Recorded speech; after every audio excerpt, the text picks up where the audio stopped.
今日咧就整呢一個麻油豆腐，同麻油雞咧其實係一樣嘅，不過咧就唔用雞，淨係用豆腐，係一個素嘅。嗱，首先咧就將豆腐抹乾身先，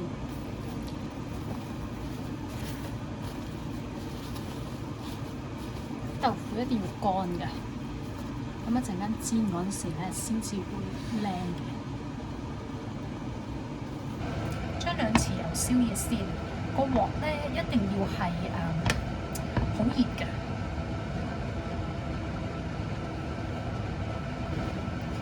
跟住就放豆腐，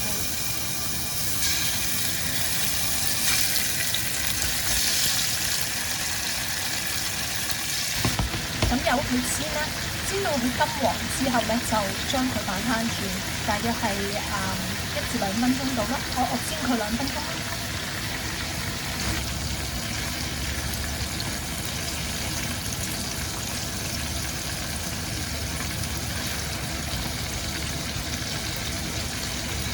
切薑片啦，將啲薑片咧切薄啲。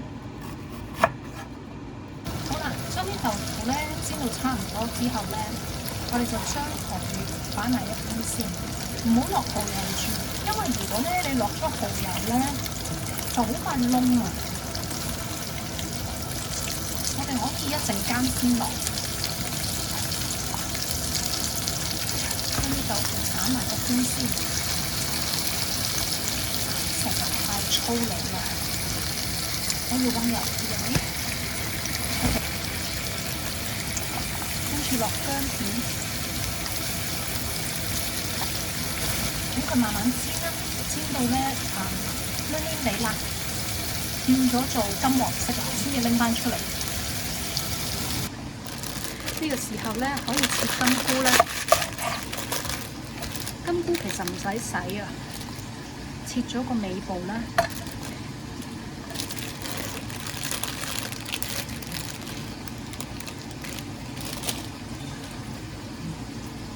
分開佢，唔好咁大柱就得㗎啦，唔使分咁散㗎。咁今日再買埋啲紅喜菇啦，咁樣咧，你又係分開佢。少少得㗎啦，又唔使分咁散。好啦，見到而家咧嗰啲薑變咗係黏黏地啦，個邊嗰度有啲焦黃咧，我哋就可以擺翻啲豆腐落去先。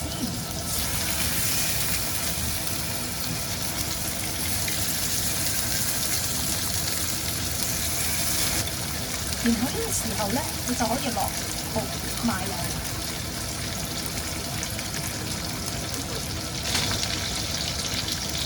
同埋紹興酒，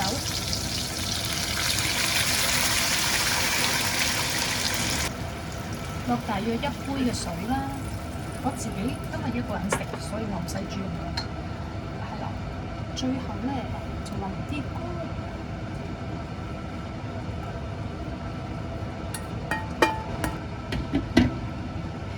蓋，跟住咧等佢翻滾咗之後咧，就再煮多10分鐘。好啦，到最後咧落翻嗰啲杞子，跟住咧就完成啦。